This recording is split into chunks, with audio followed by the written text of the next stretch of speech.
আসসালামু আলাইকুম। যাদের 2025 সালের এনআইডি কার্ডের ফর্ম নম্বর হালনাগাদ করেছেন, একটা ছোট্ট একটা ফর্ম দিয়েছে, সেই ফর্মের মাধ্যমে আপনারা এনআইডি কার্ড বের করতে পারবেন।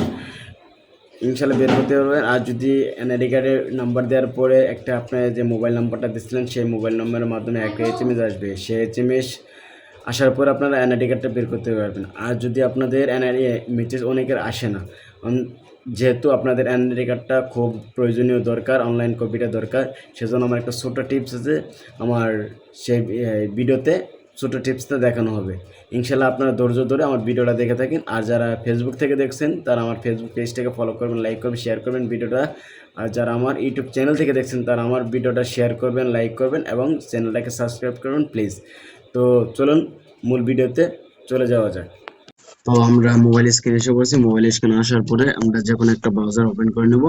তো আমি যেহেতু সবচেয়ে ভালো একটা ক্রোম ব্রাউজার, তো আমি ক্রোম ব্রাউজারে চলে গেলাম। ক্রোম ব্রাউজারে আসার পরে আমি এখানে লিখব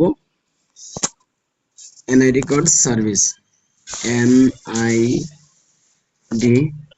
এনআইডি সার্ভিস লিখে সার্চ করার পরে আপনার প্রথম যে এটা আসে, এটা প্রথম ওয়েবসাইটটাতে আমরা ক্লিক করব। ক্লিক করার পরে এমন একটা পেজ ওপেন হবে। তো আমার একটু নেটের সমস্যা দিচ্ছে, ওপেন হচ্ছে। তো আসার পরে এমন একটা দেখাবে যে যেহেতু নতুন 2025 সালে নতুন, এদিন উপরে লেখা আছে স্বাগতম 8/4/2025 সালে। ইতিমধ্যে আপনার কি লিখছে, যাচাই করুন ওটিপি বার্তা বিতরণ সেবা চালু করা হবে। আচ্ছা, এগুলো আমার পড়া দরকার নেই, তো আমি যে কাজ এসেছি সেই কাজ করি। তো আমরা ভিডিওতে আসার জন্য পরে রেজিস্টার নাওতে ক্লিক করব। রেজিস্টার নাও ক্লিক করার পরে আমার সামনে এমন একটা পেজ ওপেন হবে। পেজ ওপেন হওয়ার পরে আমি আমার জাতীয় পরিচয় নম্বরটা দিয়ে দিব। আমার ফোনে যেহেতু মেসেজটা এসে, আমি মেসেজের নাম্বারটা দিয়ে দিব। মেসেজের নাম্বারটা দেওয়ার পরে আমি একটা তারিখ বসিয়ে দিব। আমি এখানে মাস বসিয়ে দিব, বছর বসিয়ে দিব। দেওয়ার পরে এখানে একটা নেম দেখাচ্ছে, সেই নেমটা আমি বসিয়ে দেবো এখানে। ফর এফ এক্স 8H লেখার পরে আমি এখানে সাবমিট করব।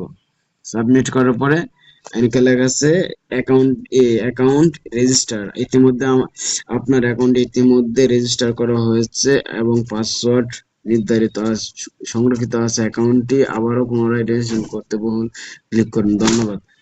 আমি করার পরে আমার বিভাগ সিলেক্ট করে দিব। যেহেতু আমার কাছে যে এনআইডি কার্ডটা আছে সেই এনআইডি কার্ডের তথ্য অনুযায়ী আমি ময়মনসিংহ দিয়ে দিচ্ছি এবং জেলা হচ্ছে উনার জামালপুর দিয়ে দিচ্ছি। ইনা হচ্ছে জামালপুর সদর দিয়ে দিচ্ছি। তাই ঠিক বিভাগ মানে প্রথম যা সিলেক্ট করতে হবে তারপরে তাই সিলেক্ট করবেন। সিলেক্ট করার পরে সিলেক্ট করবেন। তো আমি আমার উপজেলা জেলা বিভাগ দেওয়ার পরে পরবর্তীতে ক্লিক করব। পরবর্তীতে ক্লিক করার পরে নেটের প্রবলেম দেখাচ্ছে, তো আপনারা একটু ধৈর্য ধরে থাকেন। আপনারা যে মোবাইল নাম্বারটা দিয়েছিলেন এমন একটা ইন্টারফেস মানে পেজ ওপেন হবে। তো আপনার যে ভোটার আইডি কার্ড হালনাগাদ করার সময় একটা নাম্বার দিয়েছেন, সেই নাম্বারে একটা ওটিপি যাবে, মানে একটা মেসেজ যাবে। মেসেজের ভিতরে একটা কোড যাবে, কয়েকটা সংখ্যার কোড যাবে। সেই সংখ্যার কোডটা এই যে বার্তা পাঠান চাপ দিয়ে ওই জায়গায় চলে যাবে। একটা নতুন পেজ ওপেন হবে। দেখেন আমার একটা নতুন পেজ ওপেন হয়ে গেছে আর এখন কোডটা আসে নাই। তো আমার কোডটা আসলে আমি কোডটা বসিয়ে দিব। ইনশাল্লাহ আমার কোডটা এসে গেছে, আমি কপি করে এখানে বসিয়ে দিলাম। আমার বহাল লেখার মধ্যে চাপ দিয়ে দিবেন। ইনশাল্লাহ এই যে আমার প্রক্রিয়াটি হয়ে গেছে। তো আপনারা এখান থেকে অনলাইন কপিটা ডাউনলোড করে দেবেন। Thank you. আর যারা আপনারা নতুন হয়েছেন তাদের জন্য আমি একটা টিপ দিচ্ছি। আপনারা যেখানে আমি এনআইডি কার্ডের নাম্বারটা দিচ্ছি সেখানে আপনার ফর্ম নাম্বারটা দিবেন। দেওয়ার পরে দেওয়ার আগে FM লিখে ক্লিক করলে আপনার অটোমেটিক এগুলো হয়ে যাবে। আমি যেহেতু ওই যে জেলা বিভাগ তারপরে নাম ঠিকানা এগুলো সব সুন্দরভাবে আপনারা দিবেন। খালি এনআইডি কার্ডের নাম্বারের জায়গায় আপনার ফর্ম নাম্বারটা দেওয়ার পর আগে FM দিয়ে এনআইডি লিখে সার্চ করলে আপনার হয়ে যাবে। ইনশাআল্লাহ। ধন্যবাদ। সবাই ভালো থাকবেন, সুস্থ থাকবেন। ওয়েলকাম।